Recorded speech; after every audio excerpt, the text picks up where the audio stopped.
Chemical equilibrium को हम इस तरह समझ सकते हैं कि देखिए, इक्विलिब्रियम का मतलब होता है कि दोनों जो रिएक्टेंट और प्रोडक्ट, या फिर हम इसे फिजिक्स के हिसाब से भी समझ सकते हैं, जैसे कि यहाँ पार्टिकल्स है, बहुत सारे तराजू है, और यहाँ भी पार्टिकल्स है, दोनों का अमाउंट और मास सेम है, तो इसे हम इक्विलिब्रियम स्टेट कहेंगे। इक्विलिब्रियम यानी इक्वल होना। फिजिक्स में जैसे हम सीखते थे कि दोनों फोर्स है, एक पार्टिकल है और एक फोर्स यहाँ लग रहा है और एक फोर्स यहाँ लग रहा है, तो इन दोनों का जो टोटल फोर्स है ये ज़ीरो, इसी स्टेट को हम इक्विलिब्रियम कहते थे। तो केमिस्ट्री में ये टर्म इस तरह से समझी जाती है, जैसे कि ये ड्रम है, ये एक ड्रम है, इनमें दोनों तरफ पानी का वॉल्यूम है जो अलग अलग है, लेकिन जब हम इसमें पाइप डालते हैं तो दोनों का पानी का वॉल्यूम इक्वल हो जाता है। और इसमें एक टर्म आती है इरिवर्सिबल।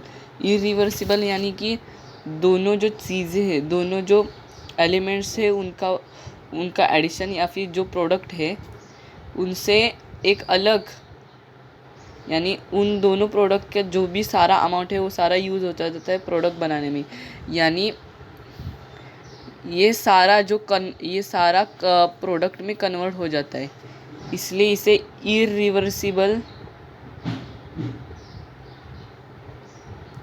रिएक्शन भी कहते हैं।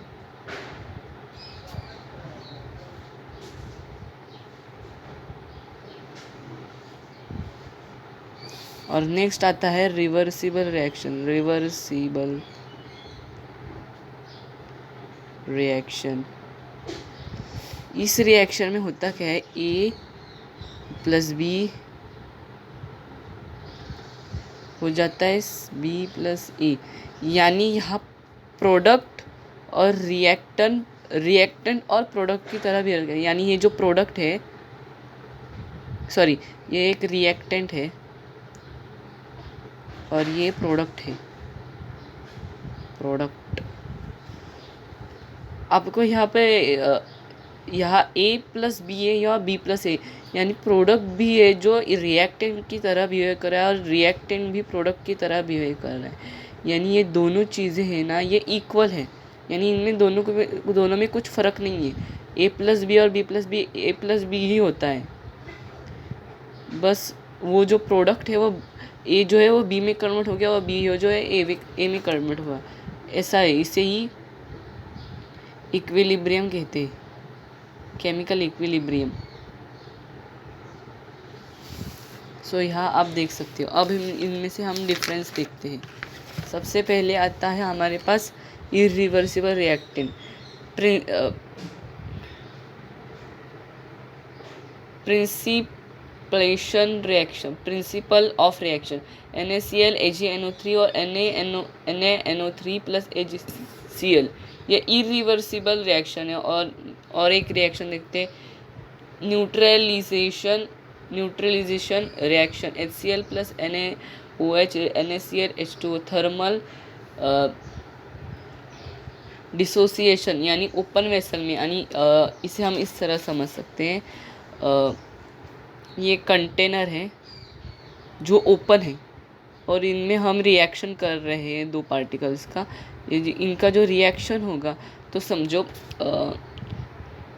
C2 प्लस O2 क्या बन जाता है, CO2 बन जाता है, ये गैस बन जाता है। तो समझो कि ये एक पार्टिकल है C2 और ये है O2, इनमें जो रिएक्शन होगा तो बाद में जब CO2 बना तो बाहर उड़ जाएगा ना, तो थोड़ी हमें प्रोडक्ट थोड़ी मिलेगा, ये रिवर्सिबल नहीं होगा। इसलिए ओपन वेसल में जो रिएक्शन होती है वो इरिवर्सिबल होती है, इरिवर्सिबल। फिर बाद में हम देखते हैं रिवर्सिबल में से N2 3H2 gives you 2NH3, इसे Haber product it use for production of NH3, यानी इसे हेबर रिएक्शन कहते हैं। Reaction product N2 plus 3H2 gives you 2NH3 forward reaction. और अब में हम सीखेंगे फॉरवर्ड रिएक्शन और बैकवर्ड रिएक्शन। इन दोनों में क्या फ़र्क होता है ये हम देखेंगे।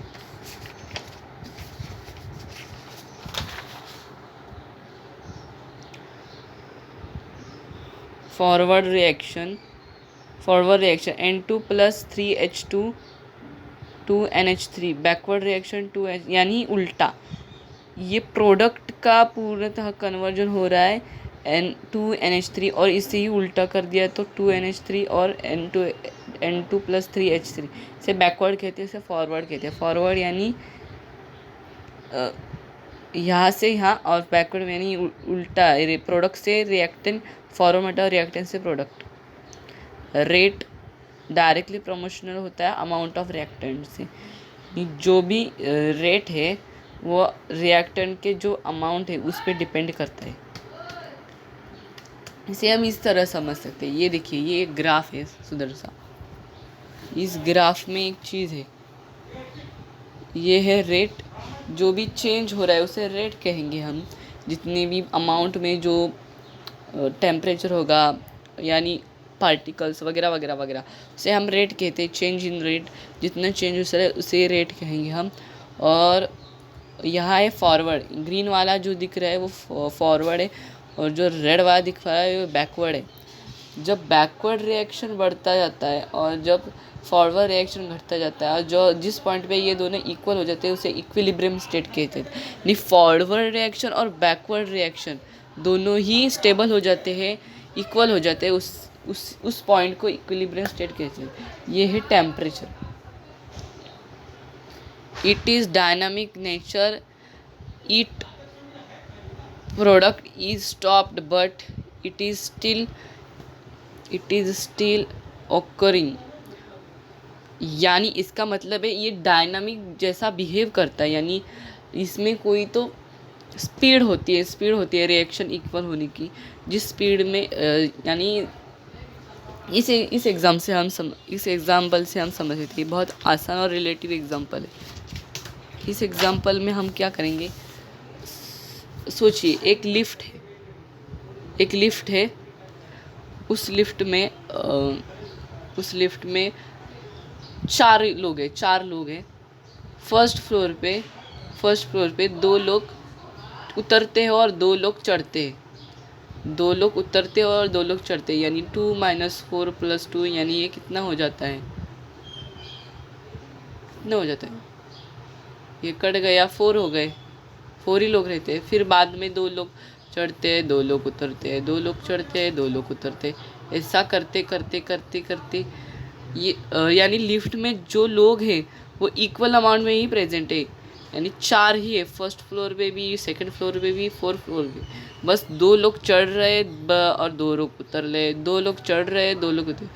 ये जो बिहेव, ऐसा ही सिमिलर बिहेव इक्विलिब्रियम रिएक्शंस में होता है। तो हमें लगता है कि ये इक्वल हो गए, लेकिन इक्वल नहीं हो रहे। वो अपने इलेक्ट्रॉन्स अपनी जगह बदलते रहते हैं। अब हमें कॉन्सेंट्रेशन आर, ये रेक्टेंगुलर में जो आर दिख रहा है, molar concentration R, active mass of R, जो इम्पोर्टेंट टॉपिक है वो हम कवर करेंगे। इफ़ 22127I2 इज़ एडेड, वो ये क्वेश्चन है, ये आप देख सकते हैं। ये केस 1 देखते हैं, जब रिएक्टेंट और प्रोडक्ट इक्वल हो जाते हैं, यानी इक्विलिब्रियम स्टेट में। तो हमने ये देखा ही था। फिर बाद में जब रिएक्टेंट बड़ा होता है और प्रोडक्ट छोटा होता है, तो यानी ये कौन सा केस है, ये वाला केस है, कॉन्सेंट्रेशन वाला।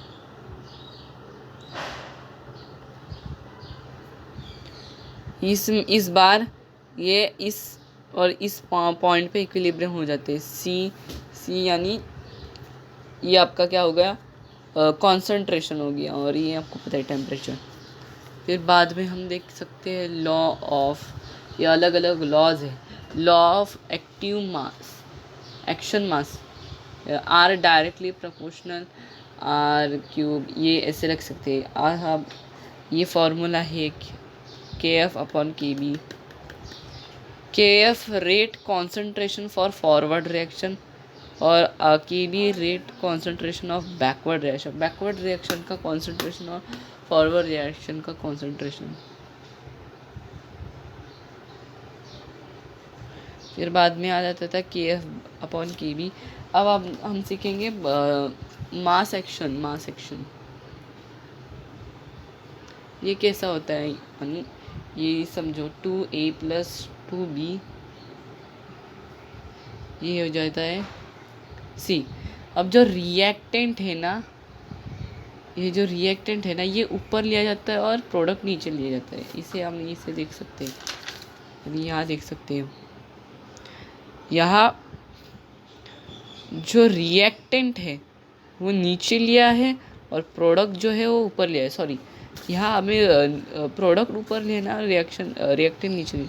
यानी ये दिखेगा कैसे, ये जो कोफिशिएंट है ए का, ये स्क्वायर बन जाएगा यहाँ, ये रूल है। और बी का भी कोफिशिएंट स्क्वायर बन जाएगा यहाँ, और ऊपर आ जाएगा प्रोडक्ट। और ये सिर्फ गैसियस स्टेट में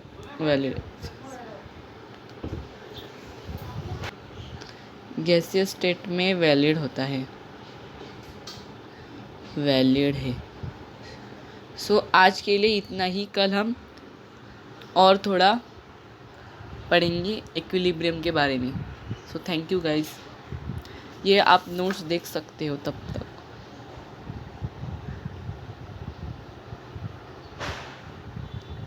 While writing the Kc or Keq express only consider gas और aqueous। और aqueous का मतलब होता है, ये वाटर है, इसमें सॉल्ट मिक्स किया, और जो ये सॉल्ट और वाटर का मिक्स किया उसे ये aqueous कहते हैं। सिर्फ सॉल्ट नहीं, अदर एलिमेंट्स भी हो सकते हैं, और ये आप देख सकते हो। Thank you.